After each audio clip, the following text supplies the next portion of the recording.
years. The first phase of this da'wah was done in secrecy, and that lasted for 3 years. And this is 3 years out of 23 years of Rasulullah sallallahu alaihi wasallam's life after he was given the message. These 23 years, that changed history forever. 3 years of it, the first 3 years is the secret phase. Then the 10 years after that is the second Mecca phase, which is the declaration and the struggle. And then the third phase, which also a third phase that lasted for 10 years, is the Medina phase, is after Hijrah. The first Muslim, the first one to embrace this, after this Muddathir came, the first Muslim was Khadija. Khadija then declared, La ilaha illallah, Muhammad Rasulullah, and the first Muslim is a woman. No question about that. The first Muslim was Khadija, the wife of Rasulullah sallallahu alaihi wasallam. And then she was one of the first that were given the glad tidings that she will be in paradise. Rasulullah sallallahu alaihi wasallam said, "Umirtu an ubashshira Khadija bi baytin min qasab la sakhaba fihi wa la nasab." I was given the glad tidings to tell Khadija that she will be in a house of pearls where there is no tiring and there is no noise and of this earthly life. Then the second Muslim was a boy living in his house. Who's that boy? Ali ibn Abi Talib. He was 10 years old. He was his cousin. Why would he live in Muhammad sallallahu alaihi wasallam house? Abu Talib had too many children. And Abu Talib was not a rich man.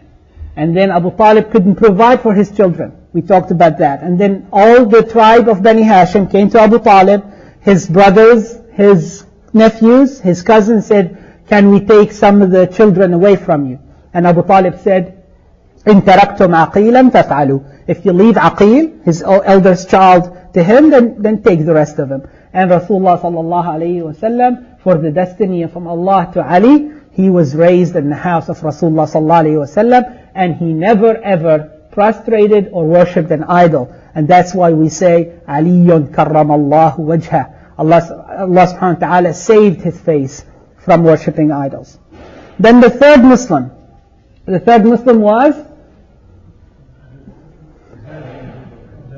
was a servant in the house of Rasulullah sallallahu alayhi wasallam. Zayd, his name was Zayd, his original name was Zayd ibn Haritha ibn Shurhabil. Zayd was a slave that during one of the raids against his tribe, Bani Kalb, he was taken as a child, as a prisoner, and then he was sold in Mecca. And eventually he comes to the house of Rasulullah sallallahu alayhi wasallam as a slave.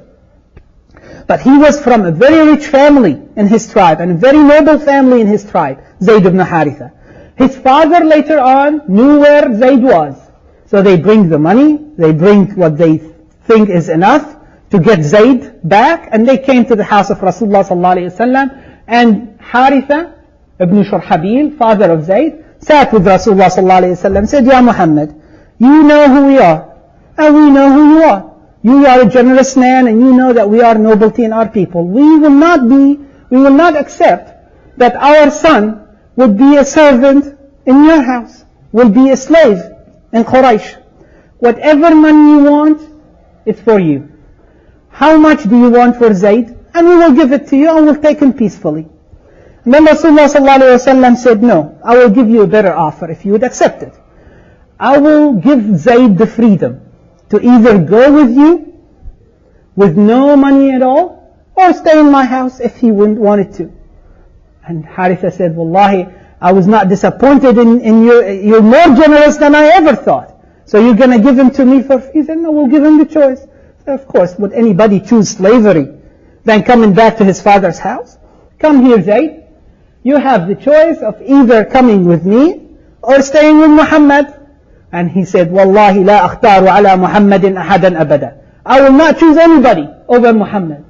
His father was shocked. Said, "Zayd, you are a servant in this house." He said, "Nobody, not my mother, not my father will treat me better than Muhammad is treating me."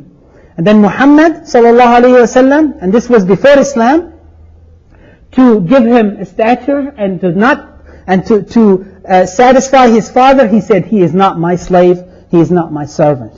From the day on, he's my son. He adopted him, and from that day Zayd was called Zayd ibn Muhammad. Zayd ibn Muhammad, he gave him full rights of inheritance as a true son, until Allah subhanahu wa ta'ala came with the revelation and he said, مَا كَانَ مُحَمَّدٌ أَبَا أَحَدٍ مِّن رِجَالِكُمْ. That there is no adoption, and Muhammad sallallahu alayhi wa sallam was never meant to be a father of any man.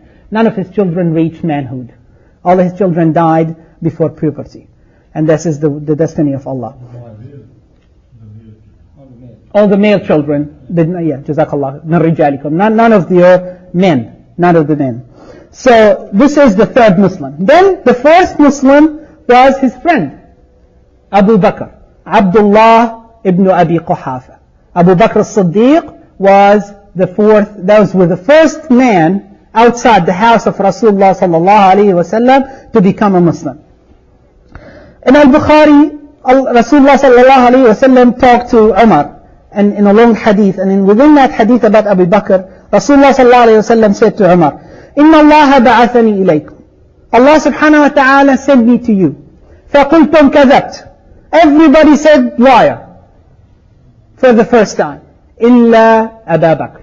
Except Abu Bakr. فَقَالَ صَدَقْ. Abu Bakr is the first one to believe me. And in another hadith which is not narrated in Bukhari, it has little weaker narration, Rasulullah sallallahu alayhi wa sallam said, ما دعوت أحدا إلى الإسلام إلا كانت له عنه كبوة وتردد ونظر. I never invited anybody to Islam unless they would think about it, which is natural for normal human beings. Somebody is asking you to change your religion, you'd ask the question, what is your new religion is about? Who is your God? Simple things. What do I need to say to accept Abu Bakr? Except إلا أبا بكر ما عتم منه حيث ذكرته وما تردد فيه. Except Abu Bakr. Rasulullah sallallahu alayhi wa sallam came to him and said, Abu Bakr, I am a messenger of God. Said, yes, you are a messenger of God.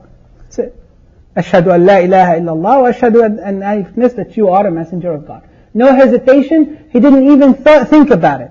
That was as much as he believed in Allah subhanahu wa ta'ala. Abu Bakr, during those early days, played the most important role in spreading the Dawah. We will say the names that are glorified in history as the first Muslims. And of those, either 6 or 8, according to different narration, they all became Muslims with the efforts of Abu Bakr. Abu Bakr started choosing the people that he trusts, the people that he knows, the people that he knows that they're not satisfied with the idol worshipper. The first one he went to was Uthman ibn Affan, and he was from the people of Umayyah. He was Umawi. And then the second one he went to was Az-Zubayr ibn al-Awwam. Az-Zubayr is actually a cousin of Rasulullah sallallahu alayhi wa sallam. Az-Zubayr, his mother is Safiya bint Abd al-Muttalib. So he is his cousin, Ibn Ammatu. And he was from Bani Asad.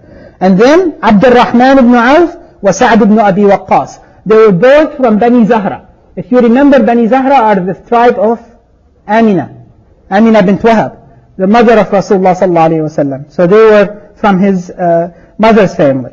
And then Talha ibn Ubaidillah at-Tamimi. And then after that, Uthman ibn Maz'un wa Abu Ubaidah ibn al-Jarrah.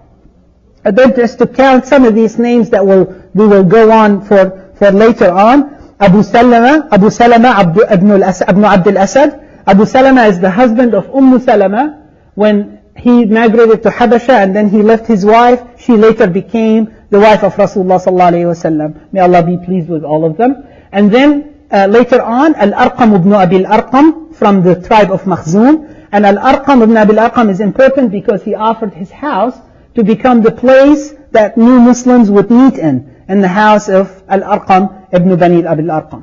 And then of the first people that came into Islam was Bilal ibn Rabah, which is the slave from Abyssinia and the house of Umayyah, and Qudamah ibn Maz'un and Abdullah ibn Maz'un, the two brothers of Uthman ibn Maz'un, Ubaidah ibn al-Harith ibn Abd al-Muttalib, cousin of Rasulullah sallallahu alayhi wa sallam, Sa'id ibn Zayd and his wife. They're both from Bani Adi, min al-Adawiyin, and they were both, Sa'id ibn Zayd, his wife is Fatima bint al-Khattab, is the sister of Umar ibn al-Khattab. And they were from the first Muslims. And Umar ibn al-Khattab had the specialty of torturing Sa'id initially, because he became a Muslim. Then Khabbab ibn al-Arat. Now we're talking about the people that had less stature in their people. Bilal ibn Rabah, Khabbab ibn al-Arat, Abdullah ibn Mas'ud, Ammar ibn Yasir, his mother Safiya ibn Khabat, and his father Yasir. Those were the first Muslims. And they were not all slaves and poor and weak people. Of the first 40, the scholars count 13 of them that had less money and less honor in their people, and they were either slaves or servants. But most of the people that actually got into Islam in the first 40, they were mostly from the honorable people of Quraysh. In that stage, Muslims used to meet in secrecy in the house of Al-Arqam, Ibn Abi Al-Arqam. And in this stage, which lasted 3 years, most of the short verses came, the thing